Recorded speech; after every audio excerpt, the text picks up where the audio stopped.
64917 on behalf of Mr. Vargo, saying to my left, Mr. Vargo, please state your name, sir. Your Honor, here today for a show cause. The allegations are we owe some money and apparently have some missed dates on the work program. I believe 3, is that correct? Missed dates. As it relates to the payment. Yeah, that's what I showed. Two days owed. It's the payment portion, Your Honor. My understanding, you made a payment today. How much? That may get paid soon. It was $180. All right. So before that payment, I think you owed us $652. That's what my notes show, and that's from the 21st. Okay. All right. Go ahead. As it relates to those 2 days of the work program, Your Honor, we're having a difficult time with transportation. Defendant does not have a license, resides within the city limits of Detroit. It's $77 one way to get out here with it. I'm asking for consideration and maybe changing those from work program to community service, even if it's additional community service, to prevent that $77 one way trip or just the time to get out here. I believe he's been compliant other than that. You working, sir? Yes. Where do you work? Started at Amazon? When? today, I believe. When's the last time you worked? We can have to go. Where at? KT. What? It's our one of What do they do? car parts, building car parts, How long were you there? probably for about 3 months. Where were you at before that? Webasto roofing systems. How long were you there? Probably for about 4.5 months. What's the problem? I get jobs through temp services. And then on top of that, I kind of don't even want to do the line of work that I'm in. Okay, so what do you want to do? Nursing? You in school? I'm not testing into school though. Where? There's a state university. They got a nursing program or something. So what's the end result? Like an RN or practical nurse? What? To be honest. All right, what's stopping you from the program? Why? I'm Motivation? not really even motivation, just trying to clean up on my license, then trying to get like custody to see my daughter. Then How old's your daughter? she's like 6.5, 7, and 8. Mhm. So What's wrong with your license? What do you need to do? pay a lot of tickets.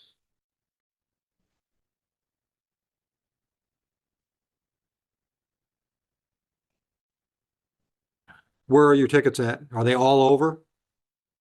Yeah, they're all over. Typically, got acquired these tickets twice. One to see my daughter. She is something. Then I get tickets here and there either coming to work or going from to work. All right. This is going to sound like I'm putting salt in the wound, and I don't mean to do that. But the reality is, if you can't drive legally, you should be a better driver.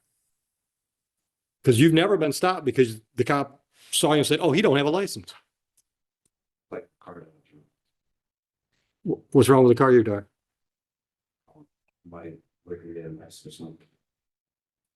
But once again, then buy a beater. I'm telling you, I've been in this job for 28 years. I've never had anybody stand in front of me with a drove while license suspended charge and they got stopped because they were, why, yes, I have. Sometimes the cop knows you, right? But it's almost always they were speeding, they ran a stop sign. Suspended drivers are the worst drivers. And trust me, brother, listen, I know we don't live in Chicago, right? I know sometimes you got to drive because you got obligations and you got to drive. Then drive well. You got a chance to get away with it if you're a good driver. I'm not saying you should drive when you're suspended, but I understand the reality. Some people feel that they have to.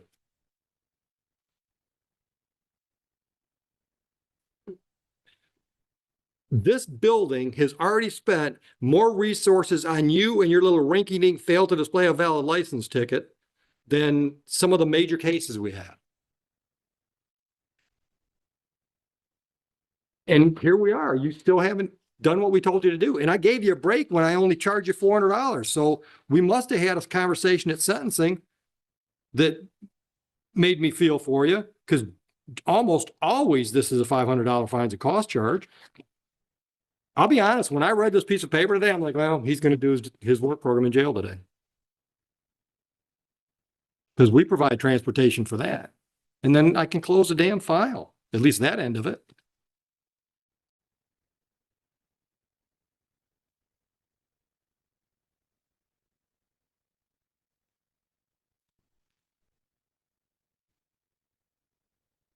You got any criminal history?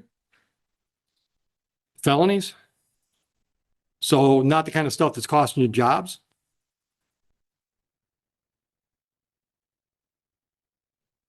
How old are you? 29.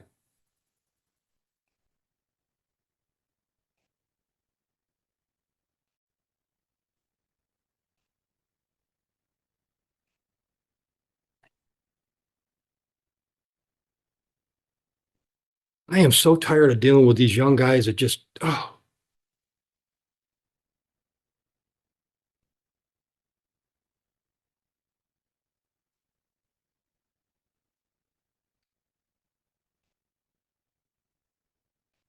Man, you should be 4 or 5 years into a career by now. I have a few years in the roofing, but I had a roofing injury. November 2024. And that kind of spooked me with the officer. Oh, I don't, dude, I've done a lot of roofing. I can give you all kinds of reasons why I wouldn't pick that as a career. But you gotta get something, man. What's your daughter's name? Ava. Man, I got a daughter.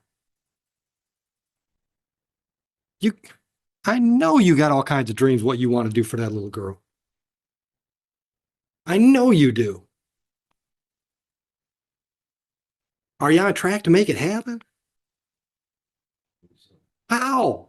Dude, I just went through your last 3 jobs. The last one lasted less than 5 months. The longest one. Your plan ain't working, brother. And I'm not trying to beat you up. I'm trying to wake you up. Your plan ain't working.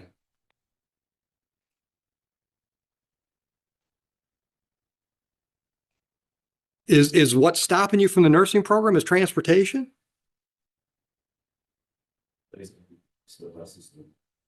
And that's all a money thing.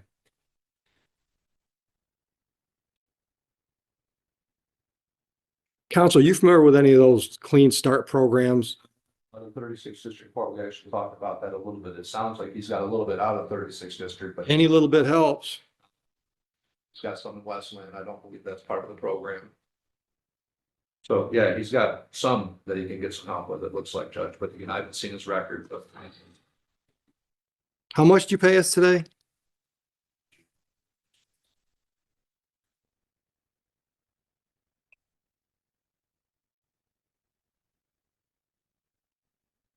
$180? So that leaves a balance of $472.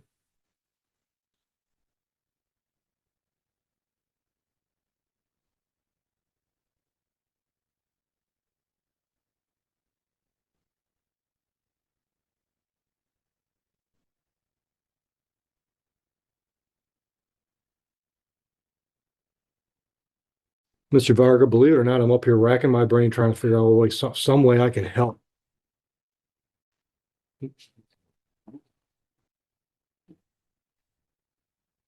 Man, I just hate to see where you're at.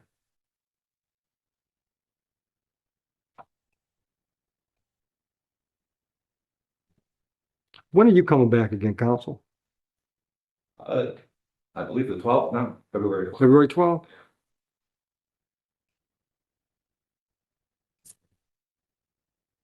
Go to the Secretary of State. Ask them to give you a printout of all the stuff you got to clean up to get your license back. Bring that back on the 12th. Because if I'm hearing you correctly, that's the major thing right now that's holding you back from moving forward. Am I right or am I wrong? All right. So maybe you bring that information, because right now we don't have enough information. Maybe if you bring that information back, the 3 of us can come up with some kind of plan Because, I mean, I'll call Westland. I mean, I know the judges in Westland. I'll call the judges in Westland and try to get them to work with you if we can come up with some kind of a plan. I'm not saying they'll listen to me, but I'm saying I'll try.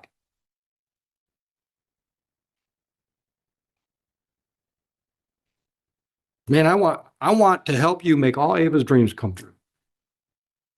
And you can't do that 3 months here and 2 months there, and then a month between that job and the other job. You got to start building. And I love the idea of a nursing career. You know, male nurses, they write their own schedule. I mean, those little females are pretty good at horsing those bodies around, but man, they get a guy in there with some muscle on him. They love to have a male nurse on staff. All right, we'll see you in February. Good luck. Counsel, what's next? Last one, Hill. This final case may not have exploded with shouting or chaos, but it quietly revealed something just as important: how the court balances rules, reality, and reason when a defendant is actually trying to comply. The defendant returned to court on a probation review tied to a prior drinking and driving case. Unlike many defendants who appear defensive or evasive, this one came prepared. He had completed his alcohol education requirements, finished his work program, and openly addressed the one remaining issue still hanging over his probation: the use of medical marijuana. Rather than denying it or making excuses, the defendant explained why it mattered.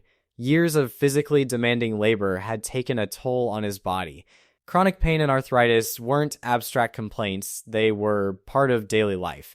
He explained that medical marijuana had helped manage that pain in the past, but he had stopped using it altogether to avoid violating probation conditions. That honesty set the tone for the hearing. The judge didn't rush to judgment. Instead, he asked practical questions. How was the thys entering the defendant's system? Was it being smoked, ingested, or applied topically? These details mattered, not because the judge was looking for a technical violation, but because he was weighing health, compliance, and public safety at the same time. When the defendant explained that he had used topical thick balms in the past, not smoking, the conversation shifted. The judge made it clear that smoking marijuana would raise red flags, especially during probation, because testing cannot distinguish how thick enters the body. But topical use, if legitimate and medically justified, was a different conversation. What followed was a rare courtroom moment: flexibility grounded in logic. The judge emphasized that probation is not designed to be punitive for the sake of punishment. Its purpose is behavior correction and accountability. If a medical tool helps someone manage pain without impairing judgment or risking relapse into alcohol abuse, then the court has room to consider it, as long as transparency and responsibility remain intact. Still, the judge didn't remove all guardrails. He encouraged the defendant to try non-smoking options first. Lotions and balms were suggested as a safer, less problematic method. If those didn't work, the judge acknowledged reality: pain management is personal, and the court would not force someone to suffer unnecessarily, but expectations would remain clear. This was not a free pass. It was conditional trust. The judge confirmed that, aside from this issue, the defendant was fully compliant. No missed appointments. No new violations, no excuses. Just follow through. As a result, probation remained in place without escalation, and the defendant was reminded of how much time remained before full completion. What made this case stand out wasn't leniency, it was proportionality. So often in court, we see defendants argue against the system while refusing to meet its requirements. Here, the opposite happened. The defendant respected the process, followed instructions, and spoke honestly when uncertainty arose. In return, the court responded with measured understanding rather than automatic punishment. This exchange highlights an important truth about probation: compliance builds credibility. When defendants show the court they are taking obligations seriously, judges are far more willing to listen, adjust, and work within real-world constraints. The judge also used the moment to reinforce a broader message. Medical marijuana cards do not override probation conditions automatically. They require discussion, documentation, and clarity. Probation is still probation. Communication is still essential. Silence or assumption can turn a manageable issue into a serious violation. By the end of the hearing, expectations were clear on both sides. The defendant understood what methods were preferred, what would raise concern, and how to proceed responsibly. The court understood the physical reality the defendant was dealing with, and most importantly, both sides walked away aligned rather than adversarial. Cases like this rarely go viral for drama, but they matter. They show what the justice system looks like when it functions as intended, firm but fair, structured yet human. Not every courtroom moment needs a meltdown to be meaningful. Sometimes the most powerful outcomes happen quietly, when accountability meets honesty and the system responds with reason instead of reflex. This case serves as a reminder that progress isn't just about avoiding mistakes, it's about how you handle gray areas when they arise. And when defendants choose transparency over shortcuts, the court often meets them halfway. A calm ending, a clear path forward, and a rare example of probation working the way it's supposed to.